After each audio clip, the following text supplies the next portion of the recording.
இந்தியாவில் பார்த்தீங்கன்னு சொன்னால் ஸ்ரீலங்கா நெல்லியடி 1996 அப்படின்னு சொல்லி எழுதியிருந்தது. ஏன் போட்டிருக்கு நான் நினைக்கிறேன் 1996 தான் இலங்கைக்கு வந்து கேஎஃப்சி வந்தது அப்படின்னு நினைக்கிறேன். என்ன வடிவா எனக்கு விளக்கம் தெரியல.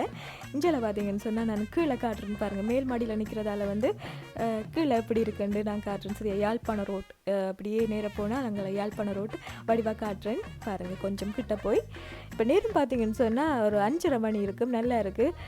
சூரிய மறைவு அஸ்தமனம் ஆகிற நேரத்தில் மேலே இருந்து பார்க்க அந்த கீழே இருந்து யாழ்ப்பாண ரோட் அந்த பக்கம் சிக்னலை நான் இப்படியே போனால் சிக்னலுக்கு போகும். பார்க்க நல்ல வடிவாக இருக்குன்னா சொன்ன மாதிரி பாருங்கள். வயல்வெளி அப்படி இயற்கையே பிரம்மாண்டமாக ரசிக்கக்கூடிய மாதிரி இருக்குது. சரி, இப்படியே நான் காணொலியை காட்டிக்கொண்டிருந்தா என்ன செய்கிறது, கூட வந்த ஆட்கள்லாம் ஃபோட்டோ எடுக்கிறது எந்த தொழில் தானேன்னு சொல்லி போட்டு என்னதான் சாப்பிட்றோமோ இல்லையோ அதை ஃபோட்டோ பிடிச்சி வாட்ஸ்அப் ஸ்டேட்டஸ் வைக்கிறதே ஒரு